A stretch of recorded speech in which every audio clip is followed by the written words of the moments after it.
Baik, untuk kelima nama yang saya panggil bisa untuk naik dan menyampaikan pertanyaannya. Bisa merapat ke panggung ya, untuk kelima nama yang saya panggil tadi.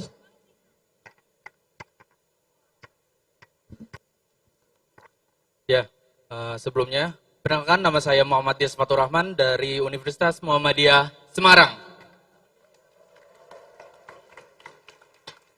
Sebelumnya, terima kasih kepada moderator yang telah memberikan kesempatan saya untuk bertanya.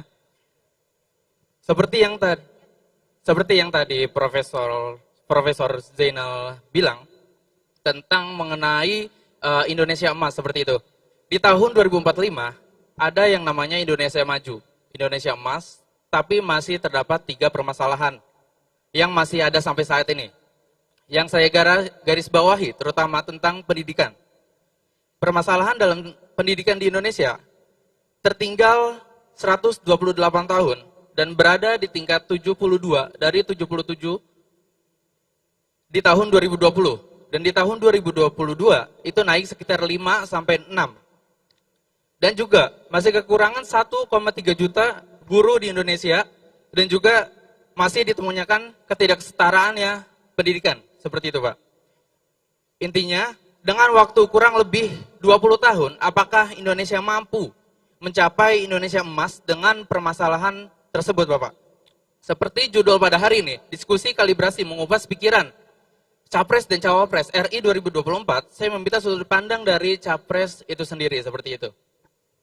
Terima kasih. Baik, Wassalamualaikum terima kasih. warahmatullahi wabarakatuh. Waalaikumsalam warahmatullahi wabarakatuh. Selanjutnya, Cek. Oke. Assalamualaikum warahmatullahi wabarakatuh. Perkenalkan, saya Diamita Febriani, bukan Febrianti ya. Jadi tadi sempat bingung nama saya sendiri gitu.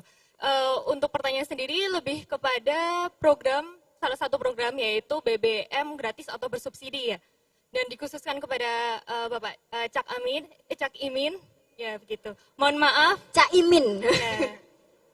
Terkait itu ada beberapa masalah dan juga merupakan sebuah keuntungan tersendiri, terutama dengan adanya BBM bersubsidi, masyarakat yang bekerja dengan ranah untuk lebih memanfaatkan transportasi umum atau kendaraan kan memang terdampak ya dengan adanya BBM gratis atau bersubsidi, yaitu dengan murahnya harga gitu. Namun salah satu dampaknya itu adalah dua dampak, yaitu kemacetan dan juga polusi udara. Karena tentunya transportasi yang semakin banyak dan kemudahan biaya akan bahan bakar kan semakin memadatkan jalanannya, terutama juga polusi udara.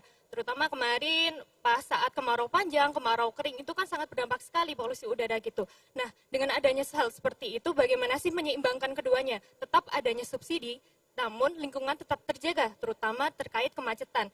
Seperti yang tadi dibilang, tadi MC juga menanyakan kabar bagaimana apakah Semarang macet atau enggak. Karena menurut saya memang kemacetan ataupun polusi udara itu merupakan hal yang sangat krusial, baik untuk masyarakat, untuk masyarakat yang atas ataupun yang bawah, itu sangat berdampak bagi semuanya. Begitu, terima kasih. Ya baik, terima kasih. Dari Semarang sudah, Solo sudah, mungkin kita beralih dulu ke Jogja. Cek 1, 2. Oke, bismillah, assalamualaikum warahmatullahi wabarakatuh. Perkenalkan, nama saya Yoman. Saya berasal dari Universitas Teknologi Yogyakarta, salah satu kampus swasta di Jogja tanpa BEM.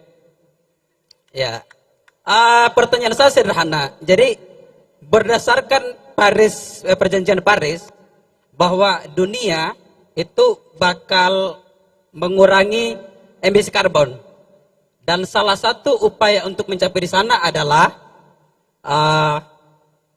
hadirnya nikel, salah satu bahan bakunya ya. Nikel sebagai satu bahan baku untuk pembuatan baterai. Nah, cuman pada sisi lain, dengan hadirnya eksploitasi nikel ini, ternyata ada daerah juga yang kemudian mendapatkan dampak buruk, terutama di daerah saya, Pak. Saya berasal dari Wawuni. Kemarin kalau ketika teman-teman buka Twitter, pasca debat Cawapres, dan di Twitter itu di Gibran itu ada satu video yang viral, itu video di kampung saya. Luas wilayahnya kurang lebih 800 km persegi dan itu bertentangan sama undang-undang. Nah, pertanyaan saya gini, apa respon Pak Anies dan Caimin kalau nanti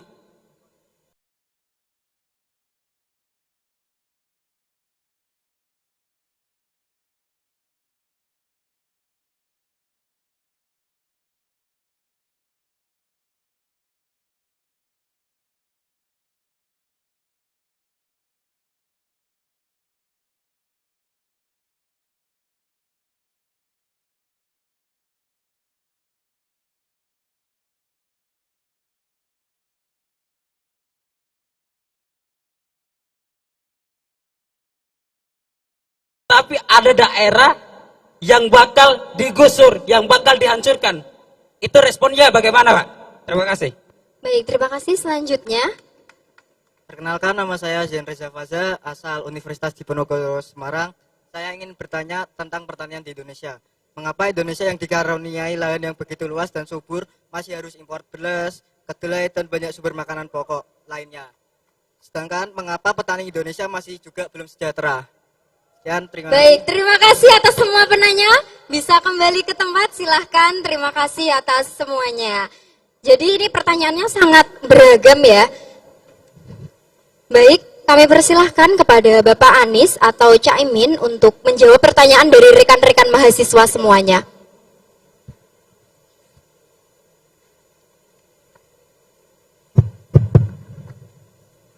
Gini, pendidikan tadi tertinggal berapa tahun katanya? 128 tahun. Dibandingkan, nggak tahu dibandingkan mana ya? Permasalahan di Indonesia itu tertinggal 128 tahun, berada di tingkat 72 dari Tapi kalau 77. dengar apa yang dikatakan mahasiswa-mahasiswa tadi, rasanya kita nggak tertinggal tuh, anak-anak itu cerdas-cerdas, kritis-kritis, dan punya wawasan yang cukup luas gitu. Jadi usul saya teman-teman, jangan cepat-cepat memangkas percaya diri bangsa ini. Kita paling hobi memangkas bangsa, percaya diri bangsa kita. Betul-betul kita seringkali begitu. Kenapa? Bangsa kita ini ada 280-an juta orang. Begitu masuk pendidikan, tidak lebih dari 60 juta siswa. Semua yang sifatnya populasinya besar, bila Anda ambil mediannya, Anda ambil rata-ratanya, pasti turun. Tapi coba Anda bilang begini, ini Pak Prof Zainal, profesor di kampus. Kalau ngajar, kira-kira Prof, ketemu dengan 25% anak yang rajin, kerja keras, tidak perlu didorong, sudah langsung kerja keras. Ketemu 25% lagi yang harus didorong gitu. Terus ketemu 50-an% yang di tengah tuh. Betul ya Prof ya? Kira-kira gitu kan? Itu ambil 25% aja. 25%. Bayangkan kalau dari 60-an juta siswa di Indonesia, ambil 20%, 25%, itu seperempatnya kira-kira. Seperempatnya siswa itu berarti kira-kira jumlahnya 15 juta. Itu seluruh siswa Indonesia yang high achiever, yang kerja keras, yang berprestasi, yang punya motivasi tinggi, itu kira-kira 15 juta. Itu 3 kali lipat seluruh penduduk Singapura. Lebih banyak daripada seluruh siswa yang ada di Malaysia. Jadi kita nggak akan tumbang dalam kompetisi global. Kita punya anak-anak yang dahsyat. Ini cara pandang teman-teman. Tapi kalau Anda rata-ratakan semuanya, wah, India itu kalau rata-ratakan jeblok. Kenapa? Ya, penduduknya 1,3 miliar, jumlah siswanya hampir 350 juta, jumlah gurunya hampir 50 juta, Anda ambil rata-rata jeblok. Tapi lihat posisi India dalam konteks dunia. Kenapa? Karena ada kelas penggerak, kelas menengah, kelas mampu ekonomi, angkanya sekitar 350 juta. Dan kemudian ini yang menjadi penggerak mesin. Jadi saya ingin, ya, Indonesia punya PR soal pendidikan. Kita punya PR juga soal kesehatan. Kita punya PR soal infrastruktur. Tapi jangan sekali-sekali pangkas percaya diri bangsa kita. Kita harus jaga percaya diri bangsa kita. Jangan dipangkas. Jadi itu komentar saya. Lalu tantangan kita benar sekali tadi, kita sebenarnya distribusi guru yang tidak merata. Ada tempat yang kelebihan guru, ada tempat yang kekurangan guru. Dan ini yang harus didistribusikan secara lebih baik. Lalu status guru, banyak sekali guru yang tidak memiliki status kepegawaian yang menenangkan, disebut dengan guru honorer. Ini harus dibereskan. Dan ini salah satu rencana kita, membereskan agar persoalan guru honorer bisa diselesaikan, supaya mereka bisa berkonsentrasi mengajar, agar mereka tidak terlalu harus membagi pikiran antara mengajar dan mencari penghidupan, sehingga mereka bisa fokus. Dan kuncinya, saya setuju dengan apa yang dikatakan ya tadi, bahwa kuncinya itu adalah meningkatkan kualitas guru, kualitas kepala sekolah. Jadi teman-teman sekalian, kualitas kepala sekolah akan menentukan kualitas sebuah sekolah. Sama seperti perusahaan, kepemimpinan CEO itu mewarnai kinerja CEO-nya. Kepemimpinan organisasi sangat ditentukan kualitas ketuanya. Begitu juga dengan sekolah. Kepemimpinan kepala sekolah ditingkatkan, kualitas guru ditingkatkan. Nah, ini yang harus difokuskan dan ini rencana kami kerjakan. Seringkali kita fokusnya pada mengganti kurikulum, mengganti buku. Ini buat yang pada sekolah di sini, pada kuliah. Suka mata pelajaran karena bukunya atau karena gurunya? Gurunya, hampir selalu karena gurunya. Dan guru itulah yang membuat kita menjadi menyukai mata pelajaran. Karena itu konsentrasi pada peningkatan kualitas guru. Sehingga guru-guru kita bisa mengajar lebih baik. Bila bukunya digonta-ganti terus, itu menarik secara proyek, tapi tidak berdampak besar pada peningkatan kualitas pendidikan kita. Jadi jangan habiskan energi di situ. Seperti begini teman-teman, kita mencoba menggunakan panah untuk menembak ke sebuah tempat. Panahnya meleset terus, tapi yang kita ganti adalah busurnya dan panahnya. Sementara pemanahnya tidak pernah ditingkatkan kemampuan memanahnya. Nah, itu yang terjadi pada gonta-ganti buku, gonta-ganti kurikulum, sehingga membuat anak-anak kita justru tidak meningkat kompetensinya. Pertanyaannya, bisakah 20 tahun? Teman-teman, untuk pendidikan perlu waktu yang panjang. Teman-teman pernah dengar World Economic Forum? Pernah ya? WEF. Pernah dengar World Economic Forum? World Economic Forum itu pertemuan tahunan di bidang ekonomi, diselenggarakan di Swiss. Pertemuannya itu setiap tahun, setahun sekali, World Economic Forum. Saya mau tanya, kalau pendidikan, World Education Forum, ada yang tahu nggak pertemuannya tiap berapa tahun? Tiap 15 tahun. Oke?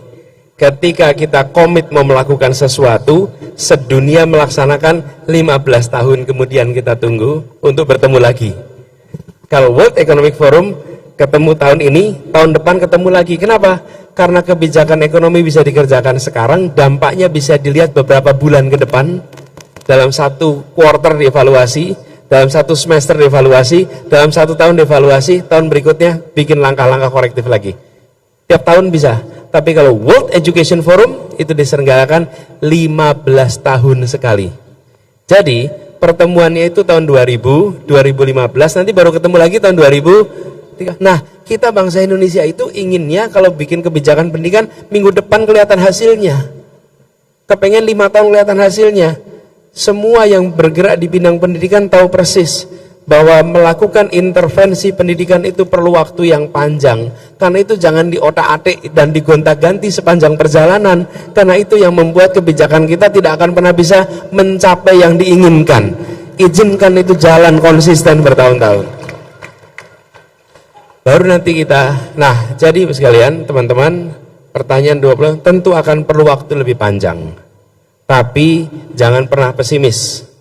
Bila ini dikerjakan serius, maka kita bisa tuntaskan lebih cepat. Tapi bila tidak serius, pasti akan lebih lama. Gitu ya. Saya tidak menangkap dengan lengkap apa yang ditanyakan oleh Bung Yoman tadi tentang apa terkait dengan Paris Agreement, kemudian ada nikel, lalu ada penggusuran. Mungkin saya coba interpretasi atas pertanyaannya. Bagaimana jika sebuah pembangunan mengharuskan penggunaan tempat yang di situ sudah ada warganya? Kira-kira begitu terjemahan. Mudah-mudahan saya tidak keliru menangkap pertanyaannya. Ini teman-teman sekalian, sesuatu yang sering terjadi. Karena itu kami sering sampaikan, tidak mungkin pembangunan itu nol penggeseran, nggak mungkin. Di dekat sini aja dulu dibangun jalan, seringkali harus ada penggeseran. Nah, ini harus dibahas secara bersama dari awal, sehingga bisa dicarikan jalan keluar yang berkeadilan. Karena saya tahu, saya merasa yakin bahwa pada dasarnya bangsa Indonesia itu rela untuk melakukan sesuatu bagi bangsa dan negara secara keseluruhan. Tapi mereka seringkali tidak rela ketika mereka harus digeser karena kepentingan komersial yang menghasilkan keuntungan kepada sekelompok orang, sementara mereka yang harus menanggung kerugiannya. Di situ masalah. Tapi ketika mereka ditunjukkan ini adalah untuk kepentingan bersama, untuk kepentingan bangsa, dan ini perlu dikerjakan, saya yakin kita memiliki kesamaan pandangan. Ini juga kami sering rasakan dulu ketika bertugas di Jakarta. Nah, bagaimana prosedurnya ini harus dibuatkan pedomannya. Bapak Ibu sekalian, hari ini Bupati, Wali Kota, Gubernur, termasuk pemerintah pusat tidak punya pedoman bagaimana mitigasi situasi seperti ini. Kami ingin buat ini, sehingga ketika Bupati, Wali Kota ketemu situasi demikian, maka dia punya apa yang menjadi guideline, bagaimana mitigasinya, siapa yang harus dilibatkan, bagaimana prosesnya, supaya terjadi keadilan dan tidak jadi konflik horizontal yang tidak dibutuhkan, yang ongkosnya mahal bagi kepercayaan rakyat kepada negara. Petani belum sejahtera.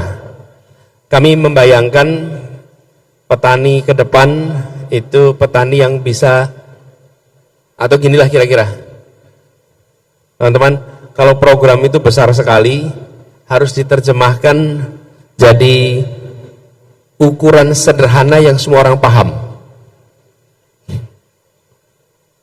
Saya beri contoh, tadi pertanian, apa ukuran di mana reformasi di bidang pertanian memberikan capaian yang kita harapkan? Apa ukurannya?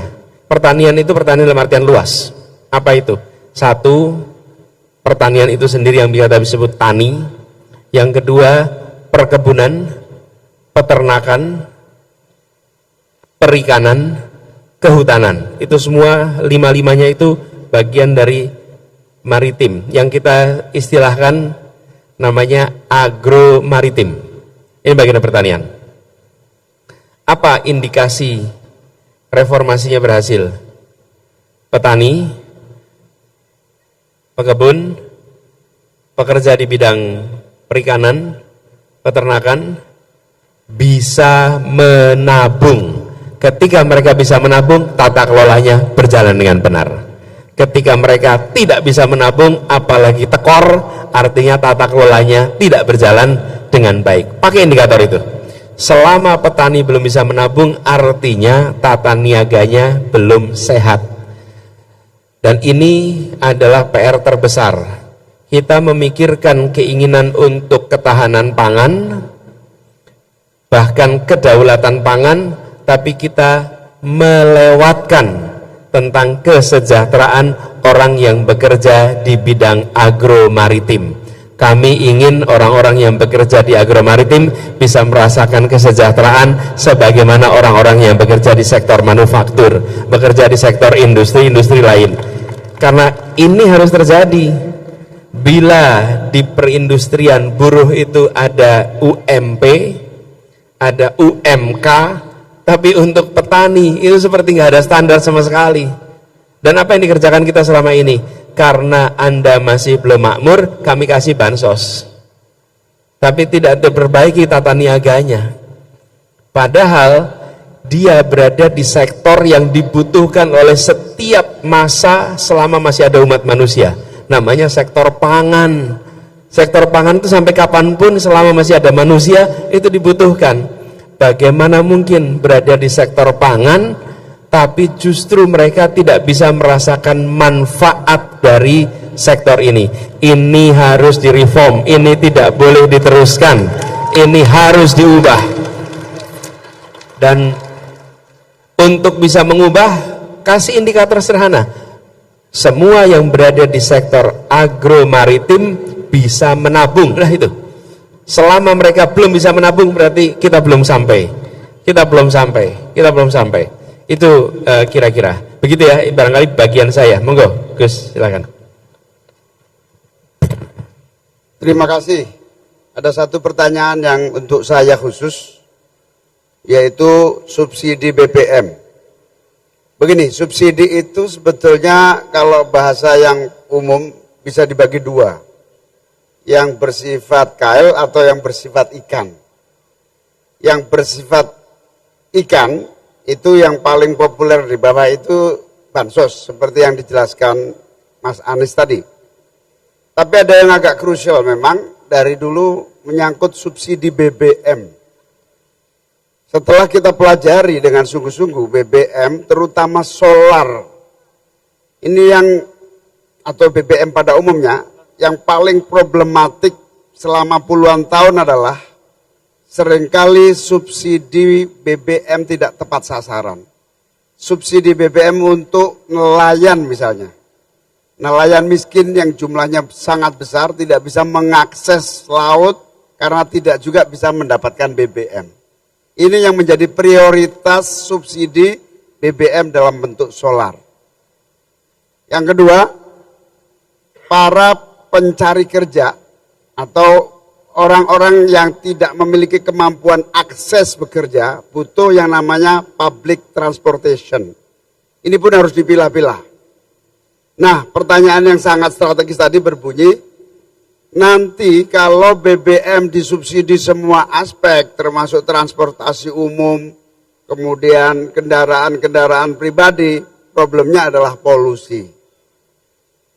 Nah, makanya yang kita sebut subsidi BBM adalah harus tepat sasaran, dan polusi adalah salah satu dari akibat penggunaan BBM yang berlebihan, ceroboh. Tapi perlu diketahui, sebab polusi terbesar bukan di transportasi publik. Sebab polusi terbesar adalah karena adanya industri yang tidak direncanakan dengan baik, termasuk transformasi penggunaan energi baru dan terbarukan yang tidak tepat. Oleh karena itu, kita setuju dengan dari Solo tadi dari UNS, bahwa penggunaan BBM terutama yang berdampak pada kerusakan udara, pencemaran lingkungan, ini harus dibatasi. Dan yang lebih penting dari itu adalah strategi transformasi energi dari energi fosil ke energi baru dan terbarukan, ini harus sungguh-sungguh disiapkan. Kita ingin perubahan, tidak lagi bergantung kepada energi fosil. Kita ingin perubahan, mendorong energi yang ramah lingkungan, dan kita bisa, tapi kita harus mulai. Mulai dari mana? Mulai dari perubahan strategi penggunaan energi nasional. Terima kasih. Baik, tepuk tangan untuk Bang Anies dan Caimin. Karena waktu dari Bang Anies dan Caimin juga tidak banyak ya teman-teman, maka kita masuk ke sesi 2. Baik, untuk sesi 2 ini ada yang mau bertanya teman-teman? Banyak sekali ternyata. Jadi teman-teman karena waktunya juga tidak banyak ya teman-teman, mungkin euforianya sangat terasa ya teman-teman. Jadi 3 dulu ya teman-teman, 3 penanya terlebih dahulu. Ayo dari mana ya? Benar, yang dari tribun kanan saya terlebih dahulu, yang pakai baju merah silahkan. Oke, silakan salah satu perwakilan dari kampus untuk bisa turun. Kemudian rekan-rekan semua, jadi kita kan dari Jateng DIY, Jawa Tengah, Daerah Istimewa Yogyakarta. Jadi kita pengen denger nih, Pak Anies sama Bang Imin juga mau denger ya, dari universitas yang terjauh, yaitu perwakilan dari Purwokerto. Ya, dipersilahkan untuk turun. Berarti tinggal satu kuotanya. Oh, yang mana? Kampus yang belum. Undip sudah. Yang belum. Yang pakai jas alma mater oranye. Ya, yang pakai jas alma mater oranye, silahkan satu orang perwakilannya untuk maju ke panggung. Jadi mohon maaf untuk semua kampus yang hadir. Terima kasih atas atas euforianya, tapi mohon maaf teman-teman, karena waktu, jadi kami tidak bisa menerima semua pertanyaan yang teman-teman gagaskan. Monggo silahkan ke depan.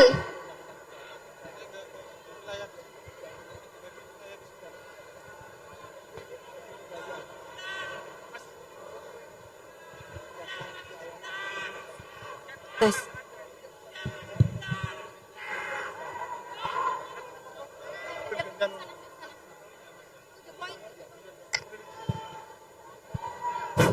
Assalamualaikum warahmatullahi wabarakatuh. Waduh. Oke, terima kasih moderator atas waktunya. Yang pertama langsung saja karena to the point katanya moderator kan. Yang pertama, saya bertanya tentang visi Bapak yaitu adil dan makmur untuk semua. Yang pertama, saya berbicara mengenai adil nih.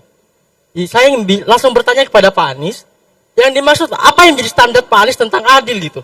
Tentunya adil bagi kita dan bagi Pak Anies itu berbeda tuh. Saya bertanya ini agar kemudian saya tahu tuh adil yang dimaksud Pak Anies itu seperti apa. Itu yang pertama. Yang kedua, dalam penegakan hukum ada banyak kasus HAM, ada banyak kasus korupsi tuh. Dalam kasus HAM, contohnya Kanjuruhan, yang disalahkan malah angin. Saya tidak mau itu. Pun, saya tidak mau pemimpin masa depan menyalahkan angin di kemudian hari gitu. Dalam penegakan hukum, kasus korupsi, kalau katanya Mahfud MD korupsi itu sebab korupsi itu karena banyak orang lama di politik seperti itu. Yang kedua karena saling menutupi satu dengan yang lainnya. Dalam KUHP baru dalam pasal 100 dikatakan bahwa hukuman mati itu dalam masa percobaan 10 tahun. Saya bertanya Bapak kepada Pak Anies, yang Pak Anies pikirkan tentang hukuman mati, dieksekusi mati langsung atau ditunggu masa percobaan 10 tahun? Itu pertanyaan yang kedua. Pertanyaan yang ketiga tentang kemiskinan. Yang pertanyaannya Bapak, dalam penegakan hukum korupsi itu Pak, itu ada hukuman mati itu dalam pasal 100 KUHP baru dalam masa percobaan 10 tahun. Pertanyaannya adalah, Bapak memilih mengeksekusi mati secara langsung atau menggunakan masa percobaan 10 tahun? Iya, baik, sudah dipahami ya. Kemudian selanjutnya. Oke, terima kasih. Terima kasih Bapak. Wassalamualaikum warahmatullahi wabarakatuh. Waalaikumsalam warahmatullahi wabarakatuh. Perkenalkan. Mas Khairul Ikmam Bapak dari UAD. Khairun dari UAD. Oke, mohon izin Bapak-bapak sekalian, saya Neng Susi dari Hubungan Internasional UMY. Jadi beberapa pertanyaan saya nanti tentang politik luar negeri Bapak Anies dan Caimin. Nah, saya cukup tertarik Bapak Anies dengan strategi para diplomasi yang Bapak buat di Jakarta. Terutama pas Caimin di debat Cawapres tentang pembangunan merata di 40 kota. Itu terdengar ambisius dan idealis, betul? Tapi saya melihat itu sebagai peluang, khususnya untuk anak HI Bapak. Tentang strategi Bapak para diplomasi dan itu tidak dan itu memungkinkan untuk adanya pembangunan merata di berbagai daerah dengan adanya para diplomasi. Saya yakin itu. Jadi pertanyaan saya, apakah Bapak-bapak sekalian berencana dan sejauh mana rencana Bapak-bapak sekalian untuk mengikut sertakan pemuda, khususnya gagasan anak HI dalam kebijakan para diplomasi sehingga dapat mewujudkan diplomasi, dapat mengangkat diplomasi lokal dan nasional. Pertama. Dan kedua Bapak, untuk Bapak Caimin, tentang ekonomi terakhir.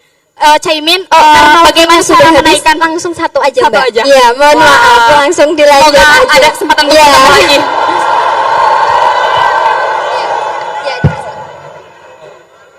Assalamualaikum warahmatullahi wabarakatuh. Sebelumnya perkenalkan, nama saya Bayu Haji Nugroho dari UIN Seizu Purwokerto. Yang di sini saya akan tanyakan adalah yang pertama, pada poin yang pertama saya akan menanyakan terhadap Bapak Anies Baswedan terkait terhadap 40 kota yang sama dengan Jakarta. Nah, kemudian yang saya ingin pertanyakan adalah bagaimana yang akan ditonjolkan untuk menunjang terhadap infrastruktur fisik apapun non fisik untuk menyamakan terhadap 40 kota tersebut. Nah, kemudian yang kedua, dari sistem pendidikan yang ada di Indonesia, bagaimana Bapak kan dulu sebagai Menteri Pendidikan untuk mengefisienkan bahwasanya pendidikan itu sama rata terhadap tenaga pendidik, kemudian terhadap murahnya pendidikan itu seperti apa, dan kemudian terhadap penegakan hukum, bagaimana penyelesaian terhadap Mahkamah Konstitusi yang dimana tidak adanya hak independensi itu terjadi, dan kemudian penyeleksian yang dimana penyeleksian kan ada dari MA, kemudian dari Presiden dan DPR, dan kemudian bagaimana cara menyeleksi terhadap hakim Mahkamah Konstitusi untuk menyadarkan terhadap independensi hakim tersebut. Baik, Mungkin pertanyaan cukup. sudah Terima kasih. dipahami. Terima kasih. Dan saatnya langsung saja kepada Bapak Anies Baswedan dan Cak Imin untuk menjawab pertanyaannya.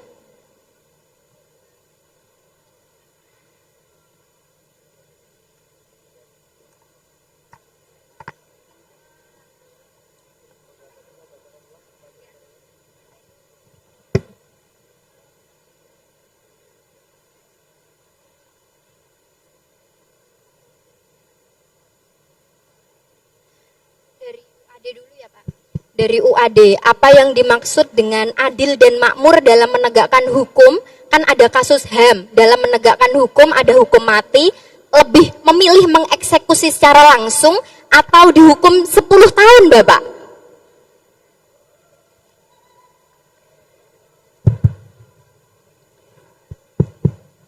Begini,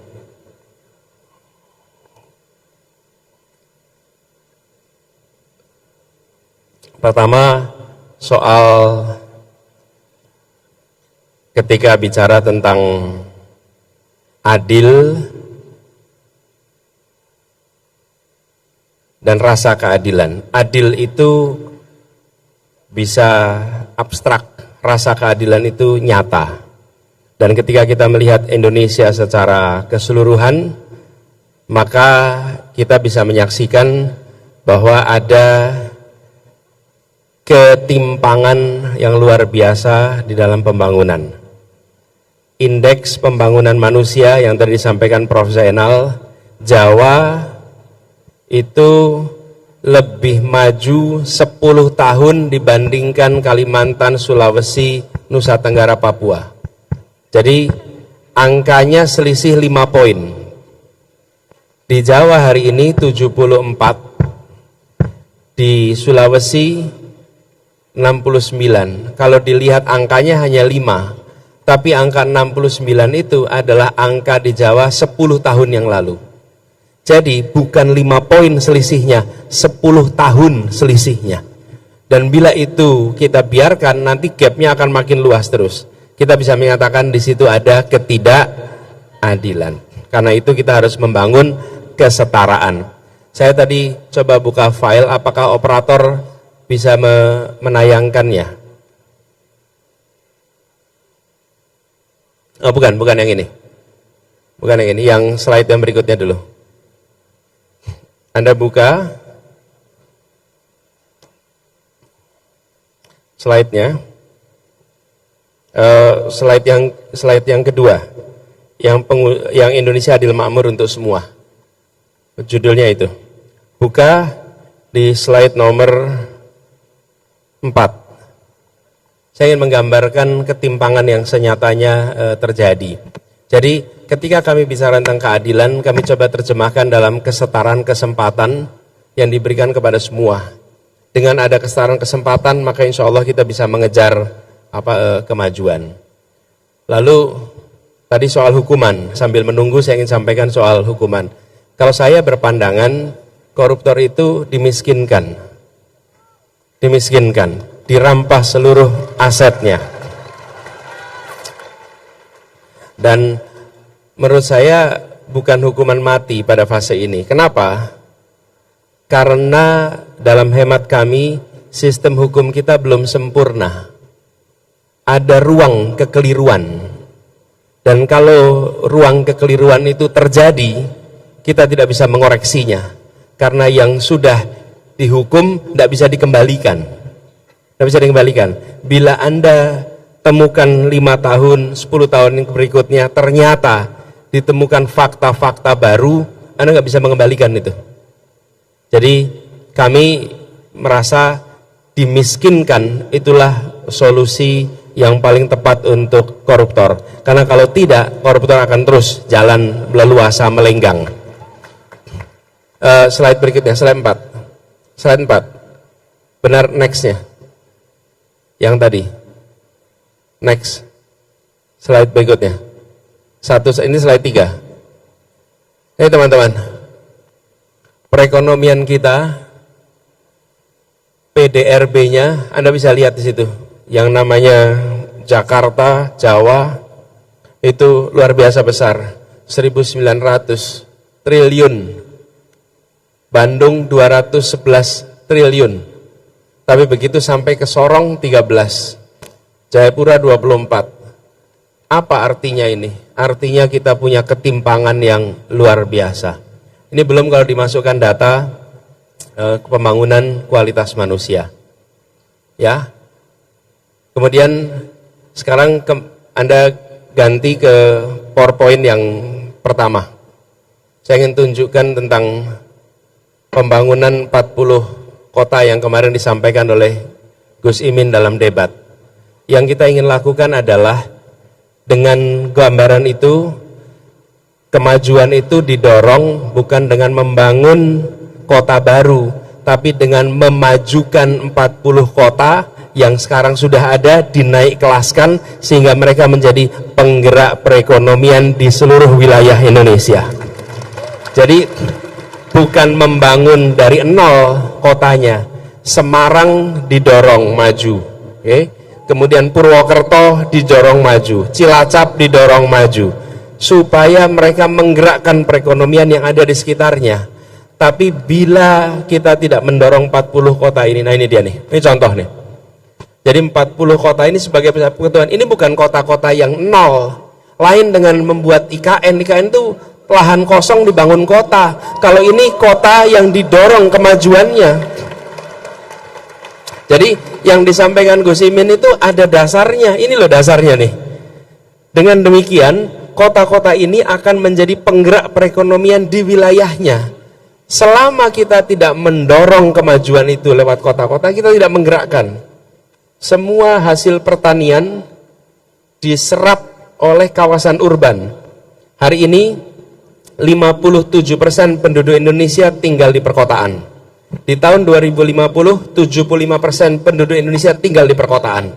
Bila kita tidak membangun, mengupgrade ya kota-kota kita ini, 40-an kota, maka kita akan mengalami problem yang sama seperti di Surabaya. Jadi apa yang dikatakan Gus Imin kemarin itu sahih berdasarkan studi, bukan imajinasi dan bukan selera. Itu teknokratik, ada argumennya. Makanya kami siap berdebat karena karyanya dengan gagasan, bukan tanpa gagasan, ya. Kemudian tadi ada yang berbicara angin. Angin ya, pas debat keluar soal angin. Saya akan sampaikan soal angin ya kemarin. Teman-teman pernah dengar berita Singapura seluruh wilayahnya tertutup asap karena kebakaran hutan. Berarti di dalam Singapura ada hutan yang terbakar ya? Iya. Kalau ada orang tidak mau menerima argumen soal angin, berarti kita harus mengatakan di dalam Singapura ada kebakaran hutan sehingga seluruh Singapura tertutup asap. Mau nggak kita terima argumen itu? Masuk akal tidak? Nah, masuk akal. Di Singapura sudah tidak ada hutan dan tidak ada kebakaran. Kok bisa seluruh Singapura tertutup asap? Karena ada tempat lain yang kebakaran hutan.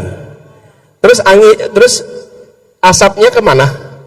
Terbawa oleh angin sehingga sampai ke, mau bilang lagi, jangan salahkan angin. Jangan pernah merendahkan akal sehat dan data. Jangan pernah. Nah, sekarang boleh digambarkan. Sekarang saya tunjukkan foto polusi. Ini potret satelit. Ini data nih. Potret satelit Jawa bagian barat dan polusi real time. Berhentikan dulu sebentar. Berhenti. Stop. Stop. Klik stop. Saya tunjukkan cara bacanya. Nih, kita pakai ilmu pengetahuan sama-sama, oke? Jangan pakai imajinasi, jangan pakai fiksi. Anda lihat kiri bawah.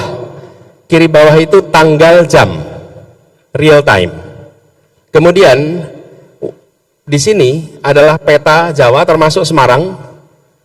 Ketika warnanya merah artinya polusinya tinggi. Ketika bening itu artinya bersih, tidak ada polusi. Oke, pada saat ini Jakarta kelihatan bening, tapi kota-kota di timur kelihatan merah.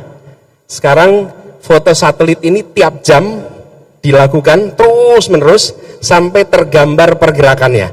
Silahkan Anda lihat di mana sumber warna merahnya dan di mana yang nanti akan menjadi tertutup itu. Coba dinyalakan. Mari kita pakai ilmu. Nah, ini lihat. Ada masa Jakarta merah, ada masa Jakarta bening. Ada masa Semarang merah, ada masa Semarang bening. Sumbernya dari mana tuh? Titik-titiknya itu. Titik-titiknya adalah pembangkit listrik tenaga uap yang menggunakan batu bara yang asapnya keluar ke atas. Oke? Dari beberapa titik saja itu. Itulah yang bergerak. Yang menggerakkan siapa? Yang menggerakkan jin. Yang menggerakkan siapa? Jadi kalau mau sih ada orang yang bilang jangan cerita soal angin, maka dia tidak menghormati ilmu pengetahuan. Nih, lihat tuh. Tapi memang untuk paham ini perlu baca data. Kalau tidak pernah baca data, ya pasti begitu pikirannya. Nih, Anda bisa lihat di sini. Dengan melihat ini, teman-teman sekalian, Anda tahu kenapa ada masa polusinya tinggi, ada masa polusinya rendah. Kalau sumbernya hanya dari dalam kota Semarang, maka tiap hari harusnya sama. Kalau sumbernya hanya dalam kota Jakarta, maka harus tiap hari sama, gitu ya. Ini teman-teman, kalau nanti perlu biar dikirimkan linknya dari panitia kepada semuanya supaya bisa dibaca. Anak muda dilibatkan. Terlihat ya teman-teman sekalian, ini potret ini adalah foto satelit real time, jadi ini bukan imajinasi. Cukup saya rasa. Bagaimana teman-teman? Sekarang paham ya? Oke. Jadi Anda kalau nyindir lain kali jangan pakai angin, Mas. Nanti Anda akan ditunjukkan datanya nanti itu. Kemudian yang berikutnya soal pelibatan anak muda dalam diplomasi. Kami menginginkan diplomasi yang total football. Siapa? Melibatkan diaspora Indonesia yang ada di luar negeri. Orang-orang Indonesia yang tinggal dan bekerja di luar negeri. Mereka adalah unsur penting dalam diplomasi kita.